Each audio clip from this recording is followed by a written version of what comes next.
better throw some respect on my name. Gotta remind these folks on the daily, cause I ain't really been myself as of lately. My mind's evolving and my heart is changing. Starting to see the world how it should be. It's positively sweet. What's going on, everybody? Welcome to another episode from Boyz Cement. I'm your host, Terry, Mr. King. And today, y'all, I got a special guest on. He knew me from the Sandbox days. And look, like, the funny thing about I knew this man majority of my life. So, like, just know I wouldn't have nobody on this show that would not benefit somebody that's watching the show in any shape or form. Like, this guy, like, just his life journey alone is going to touch a lot of people. And I would not have nobody else on this closing episode for season 3 than this guy right here, man. Like, we're just literally discussing like some childhood stuff beforehand, but like, man, bro, this guy is big into the things that you need to be big into in order to be successful and to be well-grounded and humble human being. And it's like basically what everybody in this world needs to be these days. But I'm going to allow him to introduce himself, man. Go ahead and introduce yourself. Howdy. Jesse Lacoste, man. Yes, sir. It's good to be here this morning. I appreciate you having me on. And you started out, man, that's some big shoes to fill over there. You're talking some big words. Hey, I appreciate the kind words, I know you brother. got it, brother, because, man. Hey, like we were talking about right before we got on, man, it's not me. It's all glory to Christ. Exactly. That's what it's all about. That journey that God put us on and right. the shoes that he allowed us to feel is the reason why you're sitting right across from me That's today. it. And not only just that, I'm allowed to sit in front of you because God put everybody in your life for a reason. Boom. And you don't know at the moment what the reason for, but over time, looking back, you connect the dots. That's it. And you just keep those connections. And then somehow y'all get together and make something magic. Man. It's divine appointment. You know, I don't believe in coincidence. Oh, yeah. It's never. Because, look, when I first started working out, like serious working out, I run into you all the time I was at Real Time. Real Time. I used to see you all the time, Real Time. And then they shut down, came back, went to Anytime. That was my home, man. I know. That was my home. I know. Then went to Anytime. And out of anybody I ran into, the really first guy I really ran into other than the manager was your granddad. So that I was like, He's probably there more than the manager. exactly. He was there just as much time as the manager. He just got paid. Yeah. Because like I was like, bro, this ain't no coincidence. I ran into you on 9. I was like, bro, me and Jesse got some stuff to do later on. Yeah. I just don't know what it is. But when it comes around, hey, and everything lined up perfectly. It all comes full circle. Oh, It yeah. always does, man. Exactly, man. Bro, so let's tell these people a little bit more about you. Because I know a little bit of your backstory, but these people don't know nothing about you. Let's go ahead and go into that a little bit. Yeah, just kind of overview. Yeah, let's talk about childhood and everything. Yeah. As far as childhood, you know a lot about that. Yeah, good old days. The fun years. You know, of course, I came up locally. I say that. I came up locally since I was about 2. Yeah. You know, out in Cantonment, of course. And Yes, sir. rough little part, man. The old village, Cantonment Village. People don't understand. Like, Oh, yeah. hey, They used to call that area the White Ghetto. yeah, That was a rough little spot. And then in the 90s, it was a whole lot rougher than it was. You had, Folk Nation and AK Gang. yeah, And just a lot of drug and gang culture. It really wannabe gang culture. Yeah. Which can honestly be just a as lot bad. more, a lot more dangerous. Yeah, Because it's people trying to prove themselves. that's true. You know, a bunch of wannabes trying to prove themselves can be dangerous. You know, I see that all the never time. know what someone's capable of. So that culture and that whole just era there was we didn't realize how bad it was coming up. Nah, we're just enjoying the time. Yeah, and that area down there, it's calmed down in a lot of ways, but it's still really, really overtaken. You know, with meth use and meth production and a lot of other things. And there's the sad areas. Of course, a lot of people very, very close to me, some of them and their families have gone down in a lot of that from childhood. And, it's sad to see people go that direction. But in an area like that, you got to remember, that's the majority. Yeah. you know. Especially in Cantonment, yeah. Yeah. So in those specific areas, of course, there's a lot of. It's a very mixed area. There's a lot of nice areas, but you're talking as close as you get to Booker and to the village and the old village where we were from. Of course, that was a poppin' area in the 40s. Of course. That was actually the plant. Back then, it was Monsanto or Champion. Yeah. And before it sold off many times over to become IP. Those were actually all the little block homes that they built in the 1940s for a lot of their employees. And then, of course, over time, that always turns into, poverty comes in. Yeah. It's kind of like the outskirts in the downtown. It flows in, it flows out, it flows in, it flows out. And that particular area, of course, just got overridden. And it's a cheap area to live. So naturally, you're going to automatically, it's cheap so I can save money. That's it. And you want to go. That's it, And you're talking a bunch of, 600 square foot to maybe 1,000 square foot homes. When we came up in, you're talking 1,000 square foot home with 6 kids. Yeah, that's not a lot. That's a tight fit. That's a tight fit. Everybody sharing. Hey, everybody bunking up together. I was sort of similar in that standpoint. But we were blessed, man. We had a roof over our heads. We had 2 awesome parents that loved us. Taught us about Christ, kept us shielded from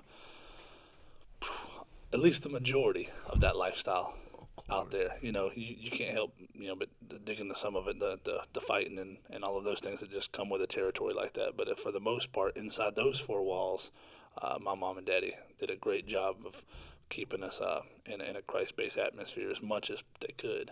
So.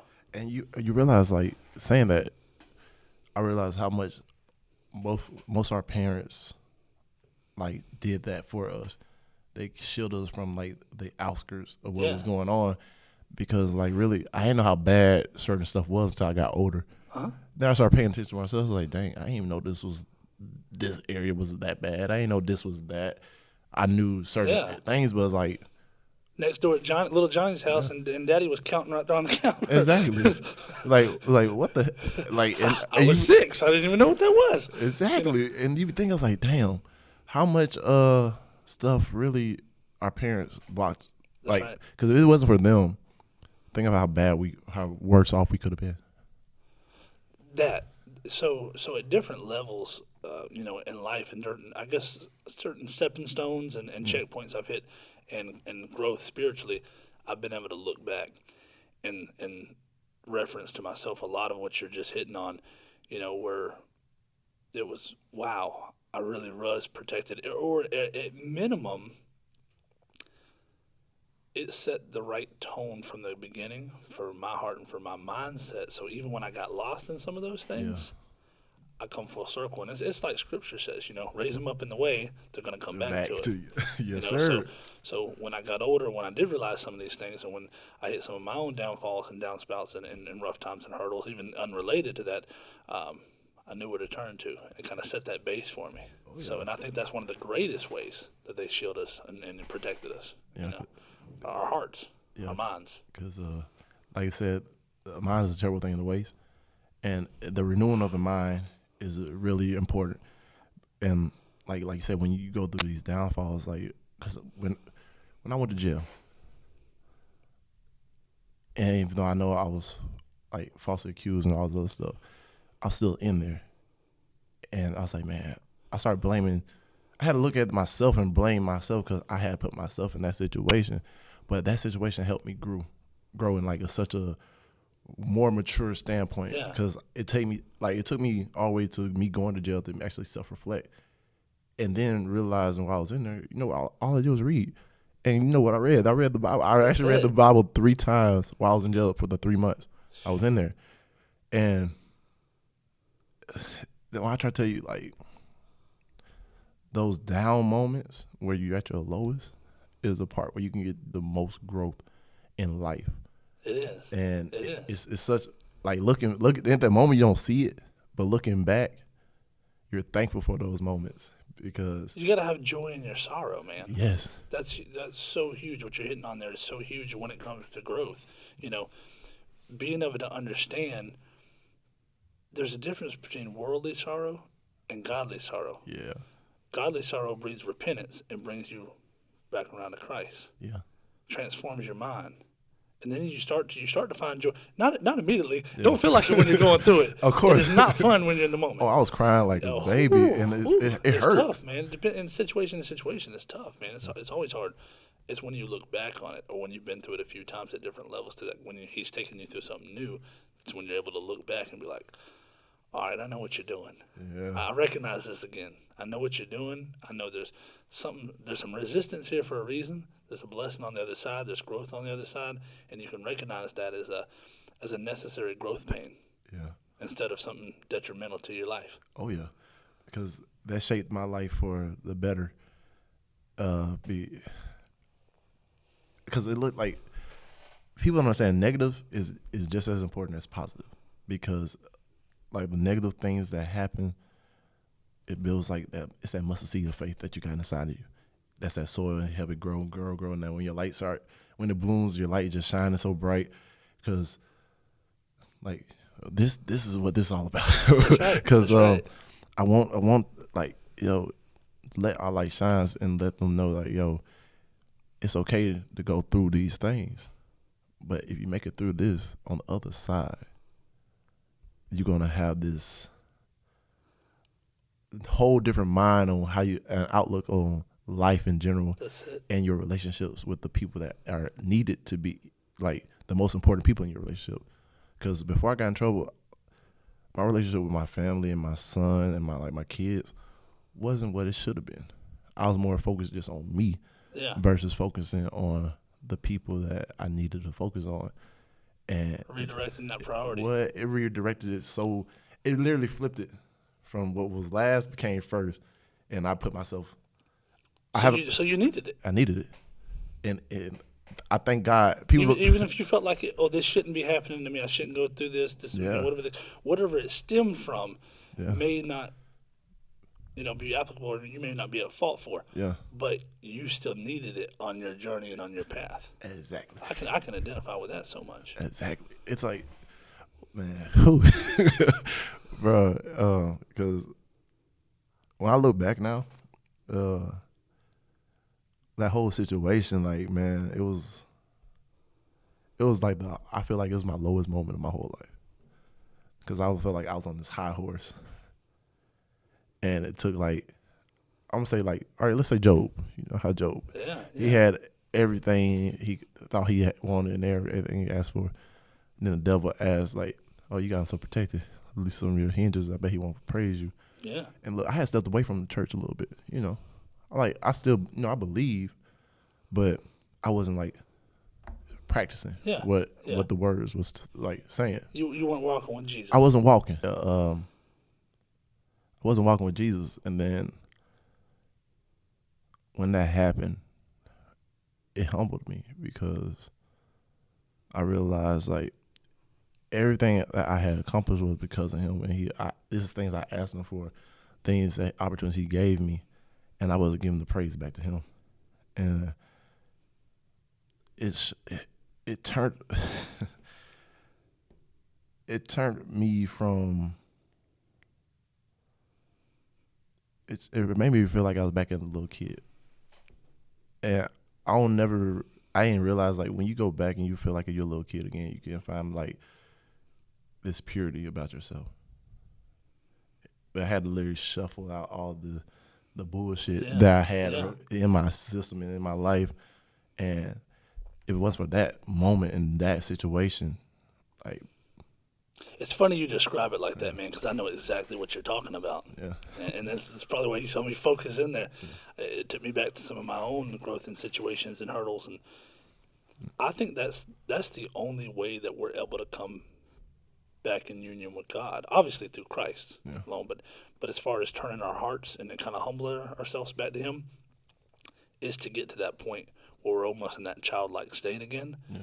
Like he talks about childlike faith. Yeah. That's the only way that our pride is peeled back enough for us to actually approach Him.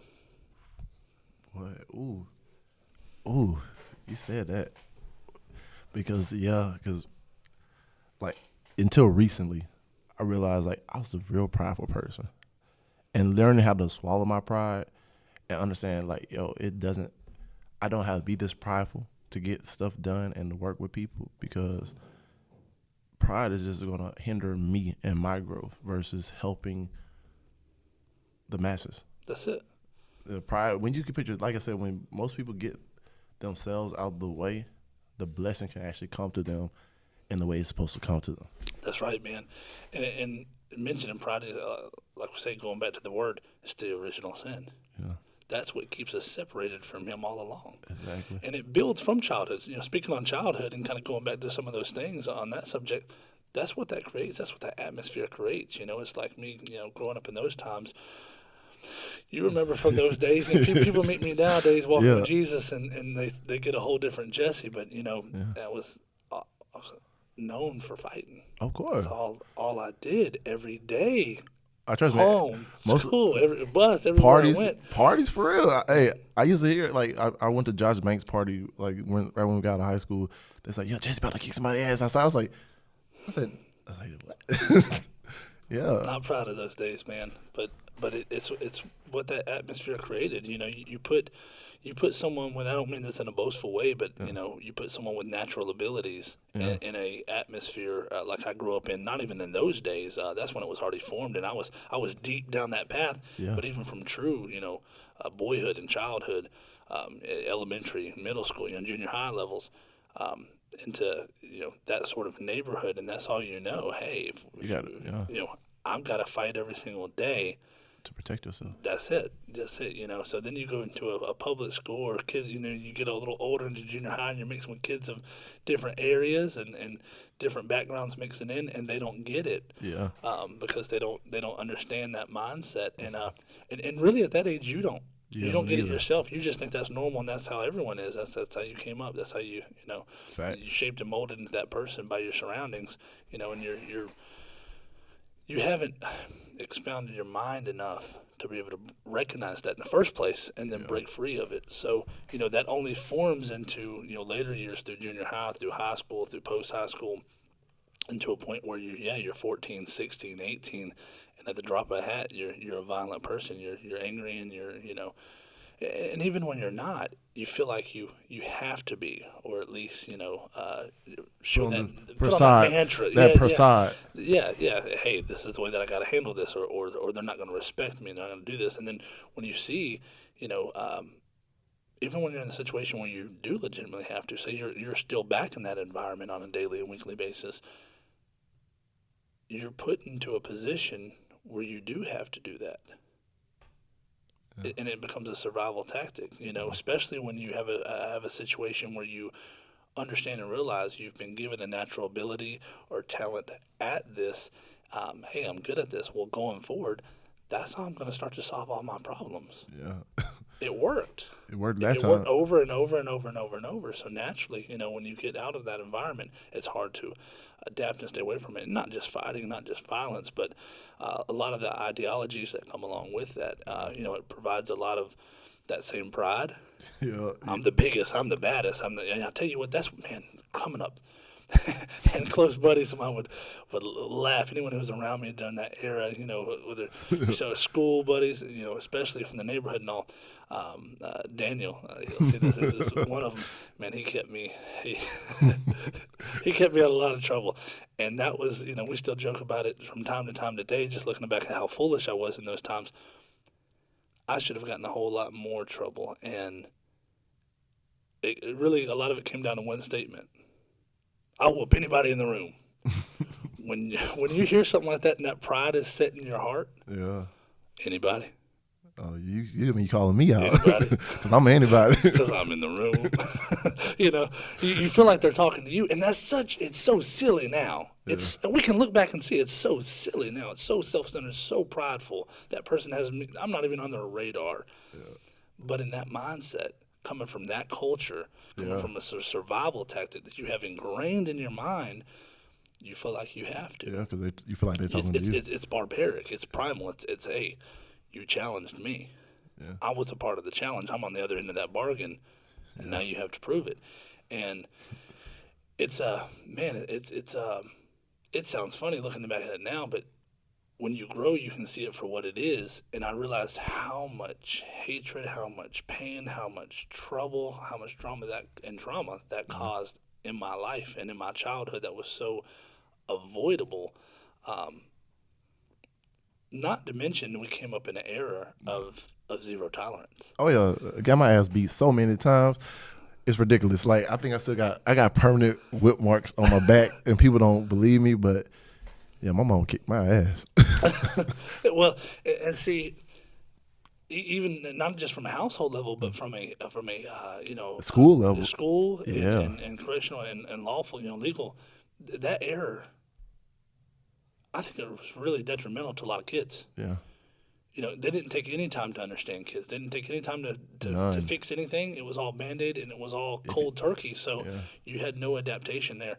It was, Do you're what brought up in this, and this is how this is what you're stuck with. This is all you know. Yeah. And you're going to have to do this to survive there.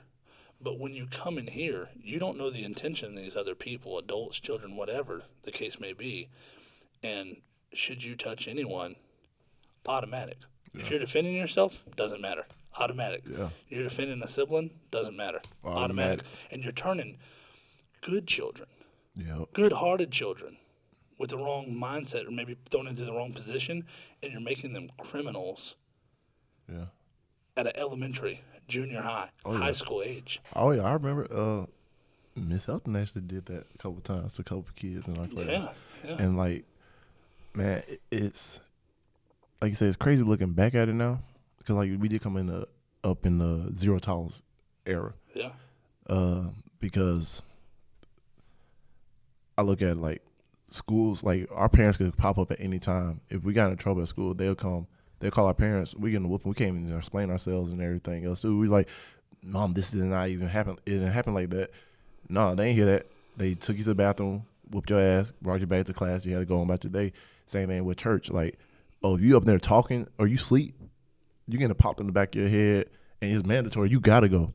It's not no, oh, if you feel like going, no, you have to be there. And some of it stern raising, and I get the mentality behind it, and I can agree with at least the heart behind a lot of it. And it's hard to really blame the parents because you got to remember, man, they came up in a different era as well, Which was harder than we grew up in. And when they were introduced into that, as parents now, their kids are doing the same thing they did, but the school and law is treating it way, way different. Yeah. I look back at that now especially in earlier years, say, 5 years ago, at the age, my mom and dad would have been around that time in my life. Yeah. And I look at my mindset, and had I gone to a school and the law's involved, and there's an officer in the room, I would have been freaking out too. Yeah. Because when you're a child, you don't see your parents the same way. They're just a human. You think, well, mommy and daddy know it all. Yeah. They got this figured out. You don't realize they're growing up with you. Yeah. So, and I think that's why they treated it a lot different as well and took it to the extra serious level because they're just scared for you at that time in that moment. And the law and the school made it such a petty situation, so serious. Oh, yeah. They were a bit petrified as well. Oh, yeah. Hey, little Johnny, little Susie's in this situation, and I can't fix it this time. Now let's take it out on little Johnny and little Susie so that they never find themselves in this position again. Not realizing, it's something that 20 years prior, it would have been like, shake hands, go back to class. Exactly. Oh, yeah. Because, I found myself in a couple of those situations a couple times in high school. But, like I said, it's different. It's so different now because, like I got a son. And I think about the things I worried about back then is not the same things that I worry about now for him, because you see how things have changed and it's more publicized, like the treatment of, like, I'm gonna say black kids and everything in general. I was like, or not even just black kids from poverty, because white kids from poverty get the same treatment as black kids majority of the time. I can tell you that, man. I can be testimony to that. Of course. Whether it's coming up in that era, run-ins with teachers, run-ins with laws, and there was a few of those, that were really, really great and had kind hearts. There's a couple of teachers out there that really, really made a difference on my way. Miss McCrae, if you remember her. Oh yeah, Miss McCrae. Yeah. Hey, that was the angel of, like, out of every teacher that I say could shape a kid and like get them on the right path. Made you want to do better. Made you want to do better. Tate, where I went off to after ransom, Miss Cheryl. See, She had a way. I don't know. She had a way of inspiring in her classroom that made you want to learn, made you want to do better, made you want to improve. It needs to be more, teachers like that. absolutely, more individuals out there that actually have a heart for teaching and have a heart for not just the curriculum, but for growing children into adults. And I think that's where you see a lot of that change come from. Yeah, because there's always that one teacher. Because for me, because I ended up going to West Florida after ransom, Yeah. which I did not want to. My mom forced me to. Thank you, but I thank her for it now because I look back at it, like she made me get out of a place I would have been comfortable at, or she said I probably got in trouble if I wanted to take. I look back now, yeah, I probably would have, and I had to go find my way again, all by myself, but at an older age, versus like how I did when I went from elementary school to another elementary school. Yeah. So, and it was this one teacher. And think about it. At first, how I looked at him, it was like the worst teacher ever. His name was Mr. Novotny. But as I grew and knew him more and more, it was like he just being hard. He's like, hey, I need you. Like, you're not applying yourself to the full potential that I know you can apply yourself to. I see something in you and I want to bring it out. Exactly. And at first I was like, man, why you always just picking on me? But then, like, after I sit back and, like, looked at the whole chessboard for what it was versus what I'm believing it is at the one piece, he was really trying to not just teach you the world history. He's trying to shape you to make your history out to be whatever you want it to be. Yeah.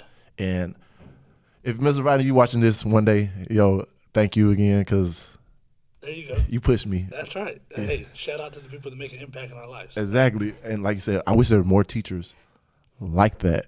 Absolutely. And I feel like, especially these kids, this generation, they need more teachers like that because that pride, like we was talking about, these kids literally, the littlest thing can turn into like mass shootings and like someone run up to them, like these kids are wilding out 10 times worse than we wild out. We fought with our hands and our hands. Yeah. That was it. These kids are fighting with machine guns, ARs, and like I was like, where y'all getting these weapons from? And what is the problem that bad where you need to go shoot up the whole block or whole neighborhood or the whole school?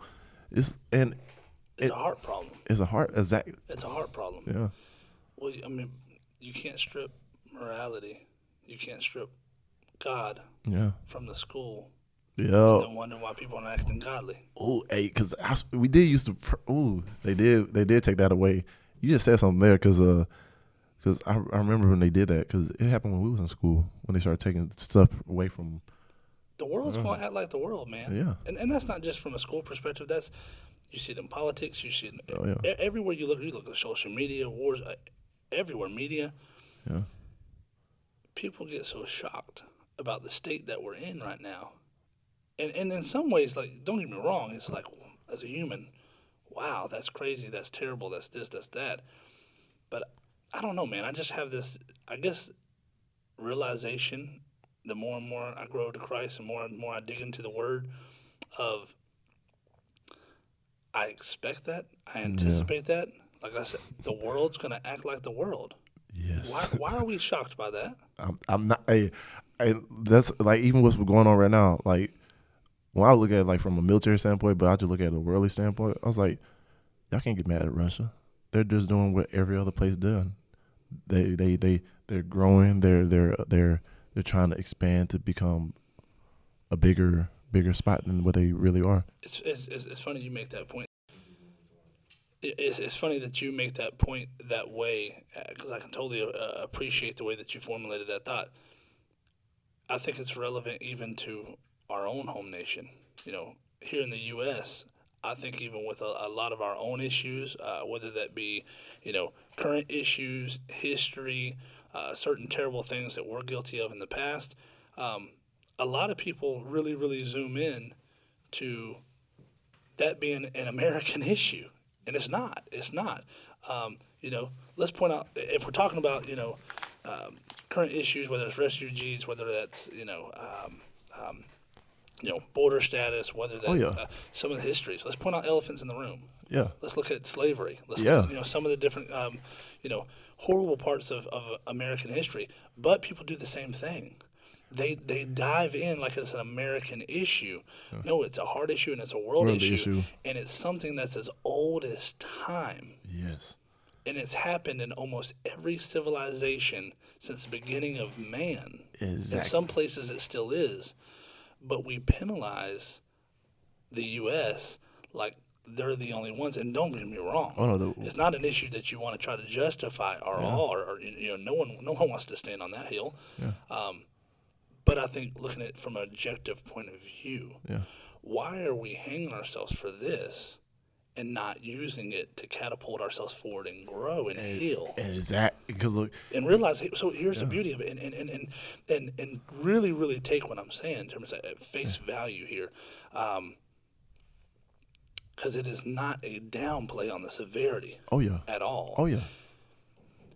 It's actually a praise to God that we're one of the youngest nations and that we dealt with it for the shortest period of time. As horrible as it is. Yeah. As horrible as it is. Yeah. I relate that to other much, much older nations and their rise and fall, or certain areas where maybe they were under different empowerments but still dealt with that same root issue for thousands of years. And I look at how we were stripped of that at such a young age as a nation, and I equate that to Quakers. I equate a lot of different roles that are played in there. Rights activists and all that. Yeah. All of that stemming from a heart from Christ that stood up and said, "This not right." Whoa. Yeah. Y'all was cool with that. We're not cool with that. Yeah. Exactly. And I think you see that more and more and more every single generation.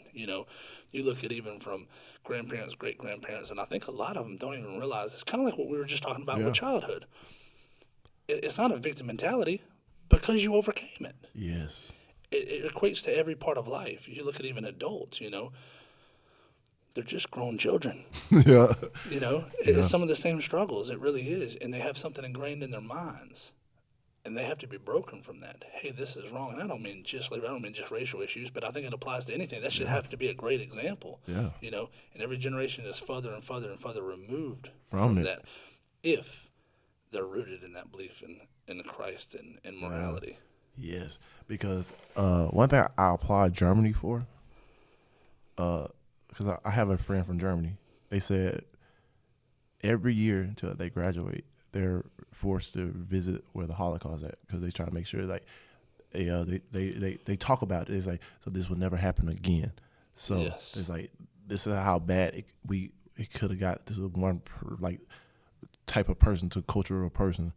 Like, I applaud them for that, because I look at it, I was like, dang, if they actually force us until we get out of the way out of high school to see, this how bad it was, this how we're living, this how detriment our country used to be, and we're not trying to go back to that. We're trying to move forward from that, and once that is actually applied, with not just with racial issues, with any issue. Yeah, absolutely. Oh yeah. But think about this. Think about this, and let's even use that for example, since we're on the topic.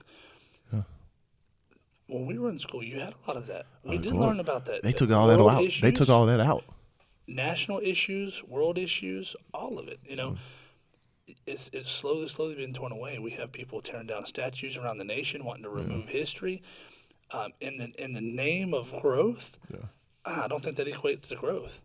I think it's the exact opposite, of what you just described. If we're not educated on it, we're going to repeat that same mistake. Because I can tell you, I've looked at it personally. Yeah. Coming up and as an adult and through different sets of eyes, through different checkpoints through life, and I've never seen it. Any documentation, any look at statues, or whatever the case you may be, towards any of those items or periods of history, I've never seen it as a praise. Yeah. I've seen it as what you just described. Yeah. You know what? That's what we've made it through. Praise God. Yeah. That's what we've overcome. Let's educate ourselves on what that was, how that came to be, and everything surrounding that, so we can never, ever, ever fall back into something that horrendous. Yeah, because like I can see both sides because like I'm the most calm, well-rounded perspective of it all. Yeah.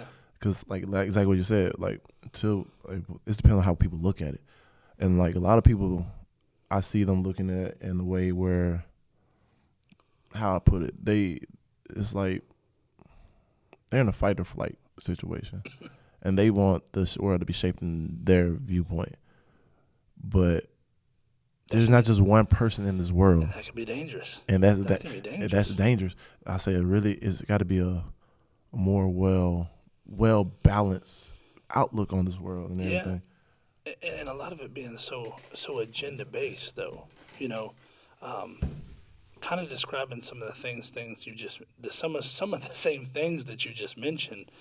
There, you know, and I'll go back to trying to remove history. Instead of appreciating it and growing from it, as you mentioned, as you commended Germany for, some of the items that they're taking away are not just representative of some of the detrimental areas to our nation. They're actually highlighting points of growth. Some of the first, Black American landowners. Yes. Some of the first Black American landowners, brother, is some of the areas that they're trying to destroy. They're tearing down statues of them. So it's like they're so ingrained in this mentality of narrow way, narrow way, narrow way. They lump it all together. Here's why they're tearing it down. Yeah. They didn't learn the history. No. They're the first generation that didn't learn the history. Yeah. So they're attacking it because they don't even realize who that statue is of. Yeah. They don't realize it doesn't, going back to what I was just saying, they don't realize that particular one is not highlighting the areas of our detrimental, or history that was detrimental to our nation. Yeah. It's highlighting the areas of growth, the positive turning points, the changes, and them not being educated on that history. They don't know where to start. They can't appreciate it. Yeah. And appreciate, everyone throws that word around, but I mean the true root term, appreciate, whether that's positive or negative. Yeah. You have to appreciate both. Yeah. So you can form that full stance. Exactly, because I feel like our nation never allowed. I think they try to look at it like, if we look at anything in a negative viewpoint, it's bad. Which actually, no, it's where we can grow from it. That's it. There's always, like, in order for us to have positive, there has to be a negative. It's true. So, this is true. Like, but I feel like when it comes to a point where we actually start acknowledging more of our bad, and it's like, yo, we fucked up here. Because a lot of it comes down to people like trying to say, oh, no, that didn't happen. I was like, no, just acknowledge it and let's grow from it. And that's on both sides. Yeah. That's actually on every side. Yeah. Because, well, like you mentioned, many, many more issues. That's one topic, but well-rounded. Yeah, there's a whole lot of things that we're, as a nation, and like I said, world issues that are faults that are not surfaced yet. Not just historic, very modern faults. Oh yeah. Some that are being surfaced now. Oh, trust me, because I was not taking that shot. All right. We ain't gonna get into that, but I'm with you. Hey, I'm with you. I was like, I got my own standpoints there. Yeah, because I'm with you. I'll say this and leave it alone. Okay. I'm very loud about my stances. Yeah. Spiritually. You're supposed to be. In Christ. There's definitely some agendas there. They're not playing peekaboo anymore. Yeah. They're not behind the curtain. So if you don't see them, you're choosing to ignore them. You're choosing to be blind. And I won't even say anything very specific, but just from a general stance, far before things progress into that level, I'll say even things like I have a lot of foreign friends. Of course. I have a lot of friends that have moved over or moved over temporarily at different points in life from different nations. When they come to the U.S. and they see commercials of medications with big pharma pushing different products, that is the weirdest thing in the world to them. And think about this, man. Coming up, you didn't think that was abnormal. You thought that was supposed Burger to be King commercial, a leaf. Because that's what we were conditioned. Because until you start traveling outside the world, outside our country, you don't see You don't see the things that, like how people look at us and like, but see what they got on their news channels. They don't post it. Like, we're the only one that actually do that. Absolutely. So you can kind of take that and run with it. And then you put an agenda behind it, and you kind of see where I'm going there. Oh, yeah. Oh, trust me.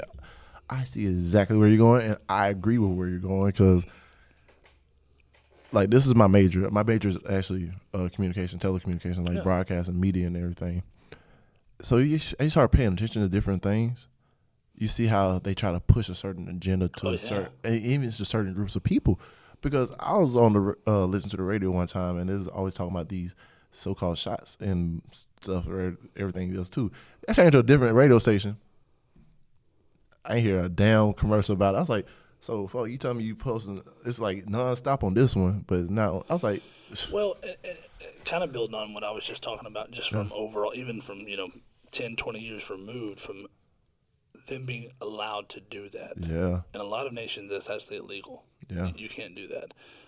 It's.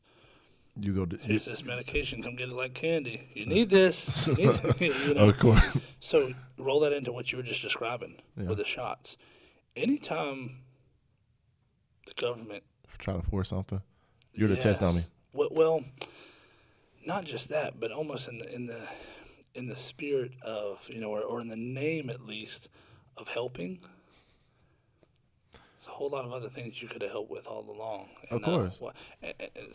You hear it every social media, any outlet, television. I don't watch a lot of television myself, but I don't think I've turned mine on in years.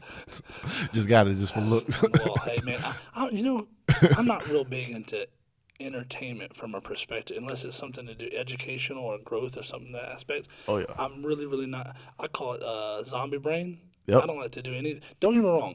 Oh yeah. No, I agree with you. No, entertainment you're talking is good when it's scheduled and used appropriately. Boom. Hey, I'm going to watch this college football game, or I'm going to literally go in person to watch this college football game. This is a scheduled event for leisure time. Yeah. Awesome. Perfectly okay. Yep. 10 hours of this. Oh yeah. Flipping on, or people will talk about you doing that, and the same ones will go home after work and spend 4 hours a day in front of the TV. I've been asked about this Yellowstone, Yellow something series, Netflix. I don't know enough about it. You got me. I've been asked about it 500 times. Yeah. I don't even know what that is. And don't get me wrong, I'm not demonizing those things. Oh yeah. That's fine. There's a time and a place, like I say, for all of it. But if that's consuming you to the point of, it's taking up that much of your day, you might as well get paid for it. Well, hey, that's a good point there. But what I'm looking at is, from that level or many others, I always look at it as I only have so many hours a day. 24 hours in a day. What is it robbing me from? Yeah. What are you using it for? Yeah. I use the same. If I'm using it on that, that's robbing from somewhere. Yep. Is it from my children? Is it from God? Is it from time in the Word, praise, worship? Is it from work? Yeah. Because I got a lot of dreams that I keep talking to the Lord about. So if I'm talking to Him about this and I'm just putting in my measly 8 hours and I'm, putting all that free time into something that I ain't doing nothing, I'm gonna feel a little silly saying that prayer again tomorrow. Ooh, and that comes with maturity and self accountability.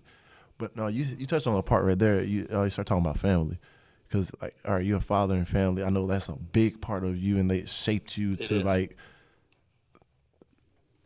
I feel like kids shape us. Our parents shape us as well too, but our kids help mold us into the person we actually always wanted to be.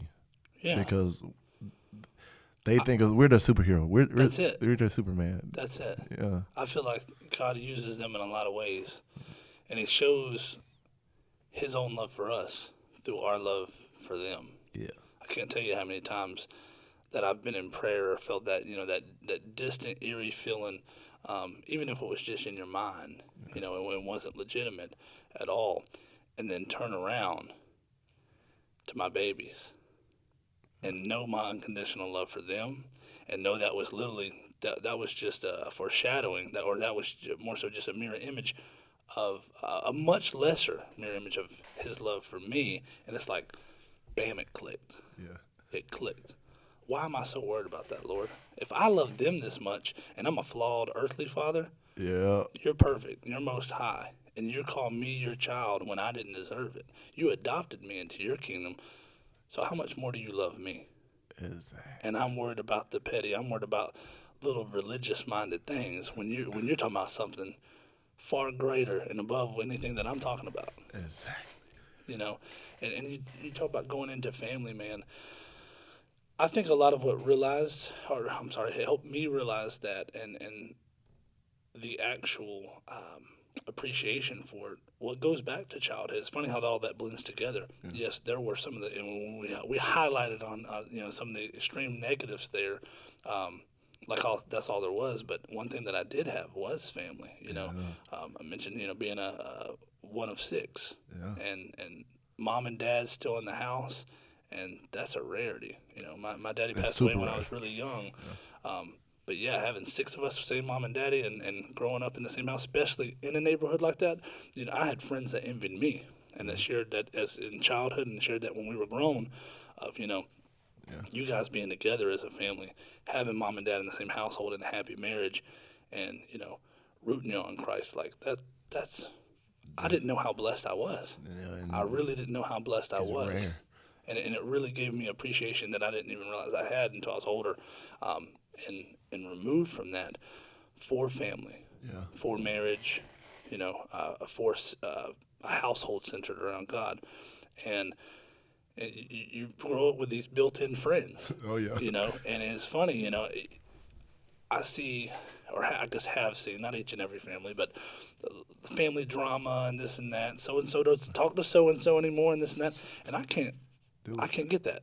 I can't get that because me and five of us are grown, and we've kind of taken over some of those roles now. Yep. And I love my siblings to death. Yeah. We're close as could be. We're still friends to this day and age, and we're probably closer now than you were in a lot of ways than we thought we were then. Yeah. We were close on a friend and childhood level and play level, and that sibling bond. But now it's it's different. Whole different ball game now. It's different. Because see, my family kept us rooted the same way, but after certain pillars fell in the family, the people that were after them, they never filled them pillars in. So like my family has went from, other than being close knit, because every holiday, every Sunday, you see your cousins, you see everybody's there. Yeah. So now where it's just this small group of us that it's like exactly. It's like a small group that's sticking together, but at the same time, you got the other family on the outskirts that's not feel like they're not welcome to come back. And I'm trying to bring. I'm the person that trying to bring that back. So you just had a really good point. That I was going to touch on, and I've talked on this, a couple of times. Whether it be sharing or testimony or encouraging or even in this proceeding or radio or whatever. I think it's so important as part of that growth and part of that transformation. We talk about some of the older parts of life and not from any sort of victim mentality. Hey, acknowledging this was rough, this was tough, this was something, but we overcame it. We broke outside of that. Yeah.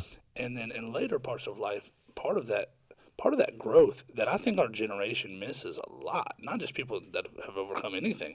Maybe the problem is they haven't. Yeah.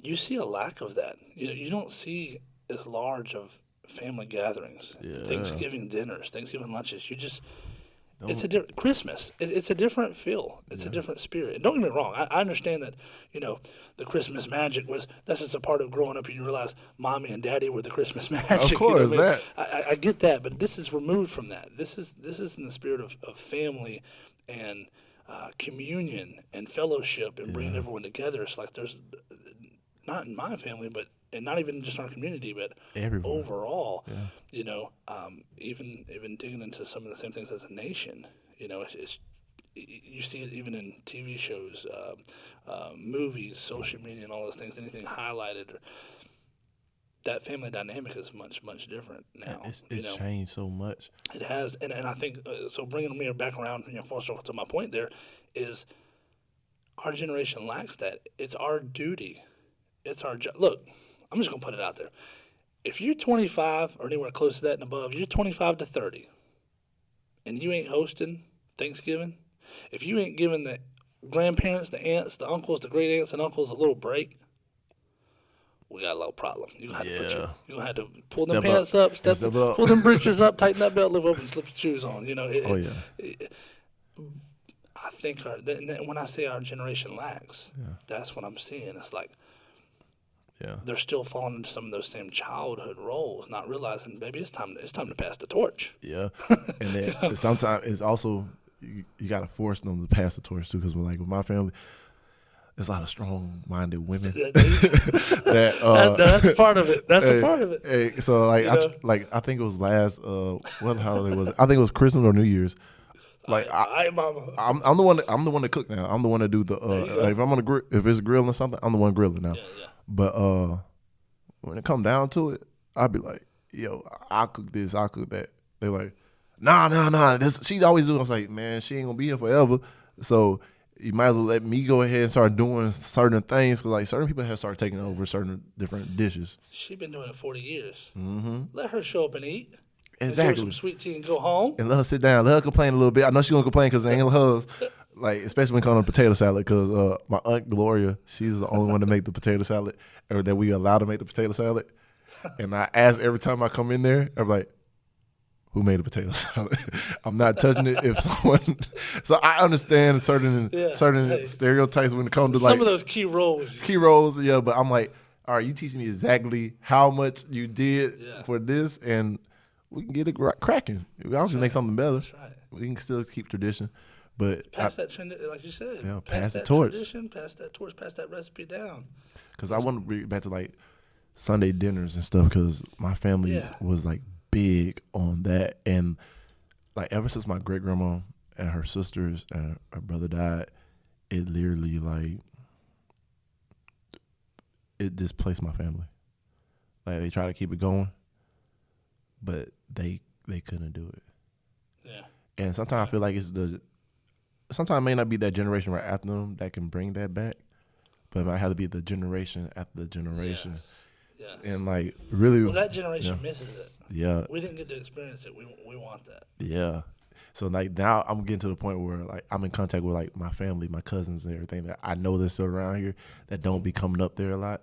Yeah. I was like, bro, we got 10 acres outside. So I'm like, bro, this what I look at what my great granddaddy did and understood what he was trying to do versus them trying to look at it like, oh no, this, that, and third. I was like, no. He said this is a place for his family. If anyone needs a place to go, they should be able to come here. So that's powerful. So you actually hit an amazing point right there, and that's something that it's huge in my life at this very stepping stone that I'm on now. Yeah. You know, just recently turning 30, and it's honestly been highlighted for at least the last 6 or 7 years, and just zoomed in the last couple. And it feeds into what we were just saying. And some people may listen in, some people might hear that, and they may think, you know, well, that's trivial, that's silly, that's this or that, for what it's worth, it's just Thanksgiving. No, it's not about that. No. You're missing the point. Exactly. It's not about that whatsoever. It's not that event. It's not that little one token. It's what stands behind it. It's what it stands for.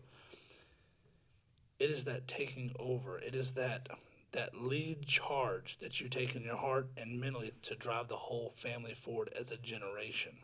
Yeah. I got this now. Yeah. We're going to elevate. Here's the direction we're headed. It's bigger than the macaroni at Thanksgiving. Yes. It's what it represents. Yes. We're bringing the family into fellowship. We're going to let the older generation relax. Yep. We're going to show them what they've raised us to be. Yep. We're going to retire our parents. We're going to look at family land. Expand it. Yes. You know, that's one of the things highlighted for me right now is looking for a way to where, you know, I can show my mama and my kids and my family things that they never got to be a part of before our generation. We're doing things, myself, my brother, you know, we're doing things that our family didn't see as the norm. They didn't see as possible. And y'all making it possible. That's it. That's it. So my children get exposed to certain things, and I'll talking about repping in family. It's the way that I try to raise them. It's not just about the older generation; it's the ones that come behind me as well. Yeah. You know, I take a look at my little ones in a trip that I just took, unfortunately for a funeral, and I had two short events where I had to take off and go out of state, and my assistant was scheduling. You spoke with Chris. Yeah. Shout out to Chris because There you go. I was like, She keeps me in line. Yeah, I was like, yeah, he know me as Chris, but I go by Terrence now. So, she was like, oh, we got the same name. I was like, yeah, put it down in the books.